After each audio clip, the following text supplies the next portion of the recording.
윤석열 대통령의 국론을 분열시키고 사법 정의를 훼손한 반헌법적이고 반법치주의적인 사면농단을 규탄합니다.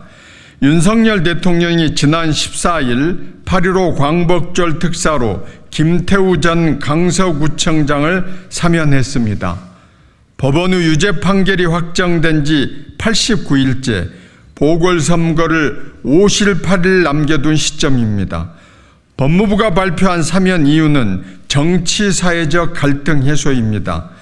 김 전 구청장이 그간 수많은 비위와 죄책에도 불구하고 1심부터 집행유예를 선고받았다는 점을 생각해보면 법무부가 발표한 사면 이유는 헌법과 사면법의 근본 취지를 무시했을 뿐만 아니라 전혀 합리적인 근거도 없는 그야말로 국민을 무시하는 행위라고 하겠습니다. 김 전 구청장은 대검찰청 감찰을 통해 중대 비위행위로 해임되었습니다.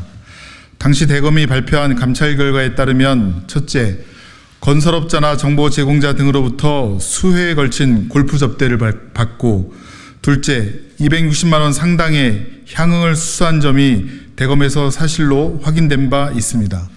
셋째, 건설업자의 사건무마 청탁을 받고 수사에 부당하게 개입하려 하였고 넷째, 본인 스스로도 청와대 특감반에 가기 위해 인사청탁을 한 사실 역시 확인된 바 있습니다. 다섯째, 또한 본인의 업무인 감찰 일을 하면서 과기부에 셀프 채용을 청탁한 일도 있습니다. 스스로 만든 자리에 직접 지원까지 하는 공직자의 본분을 무시한 특혜성 임명을 도모한 이 중대사건 역시 대검에서 사실로 확인되었습니다. 법무부가 밝힌 내부 고발자의 실상은 대검의 감찰 결과에 그대로 나타나 있고 그에 따르면 부패한 공무원에 다름없다 하겠습니다. 이는 또한 법원의 판결문에도 정확하게 드러나 있습니다. 피고인이 1년 4개월 동안 특감반의 활동을 할 당시에는 아무런 문제를 제기하지 않고 있다가 피고인에 대한 감찰 결과가 진행되자 각종 폭로를 시작하였다. 폭로의 동기나 목적에 관한 피고인의 주장에 의문을 갖지 않을 수 없다는 게 법원의 일관된 판단입니다. 김 전 구청장이 유죄로 인정된 범죄자임이 확실하지만 법원에서 집행유예라는 가벼운 형을 받은 것은 일부 공개한 부분이 수사로 이어진 것도 있다는 정상이 참작된 결과입니다. 즉 법무부가 사면에 고려했다는 일부 사건 유죄 재판이라는 사유는 이미 양형에도 반영되어 있으므로 짜맞추기식 궁색한 변명일 뿐인 것입니다.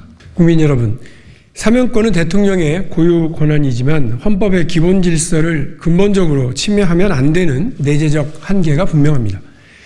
윤석열 대통령은 농단에 가까운 사면권 행사로 헌법의 근간이 되는 법치주의와 삼권분립의 가치를 훼손시키고 말았습니다. 또한 한동훈 법무부 장관은 사면심사위원장으로서 법치의 근간을 흔드는 심사 결과를 상신함으로써 공정과 상식을 무너뜨리는 데 앞장섰습니다. 범죄에 대한 사법부의 엄정한 단죄야말로 정의의 실현이자 국민들의 법치에 대한 신뢰의 근본이라는 사실을 윤석열 대통령은 누구보다도 잘 알 것입니다.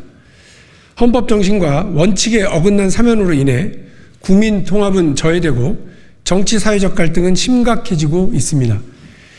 윤석열 대통령이 공정과 상식, 정의와 법치 강지해놓고 내놓은 것은 부패한 비위 정치인의 방면이라니 배신도 이런 배신이 또 없습니다. 김 전 구청장은 사면 발표가 있자 기다렸다는 듯이 즉각 윤 대통령에 대해서는 감사 인사를 했습니다. 반면에 사법부에 대해서는 근거 없는 맹공을 퍼붓는 내용이 담긴 입장문을 올렸습니다. 본인을 중징계로 해임시키고 공직범죄로 기소한 검찰에 대해서는 한마디 말도 못하면서 대통령은 찬양하고 사법부는 공격하고 있는데 이것이 정치사회적 갈등 해소라는 것인지 묻고 싶습니다. 이에 저희 더불어민주당 법사위원들은 한 목소리로 윤 대통령의 반헌법적 사면권 행사를 규탄하고 윤석열 정부의 반정의, 반공정, 반법치주의 무도함에 맞서 헌법 질서와 법치주의를 바로 세우기 위해 총력을 다하겠다는 말씀을 드립니다. 2023년 8월 17일 국회 법제사법위원회 소속 더불어민주당 의원 1동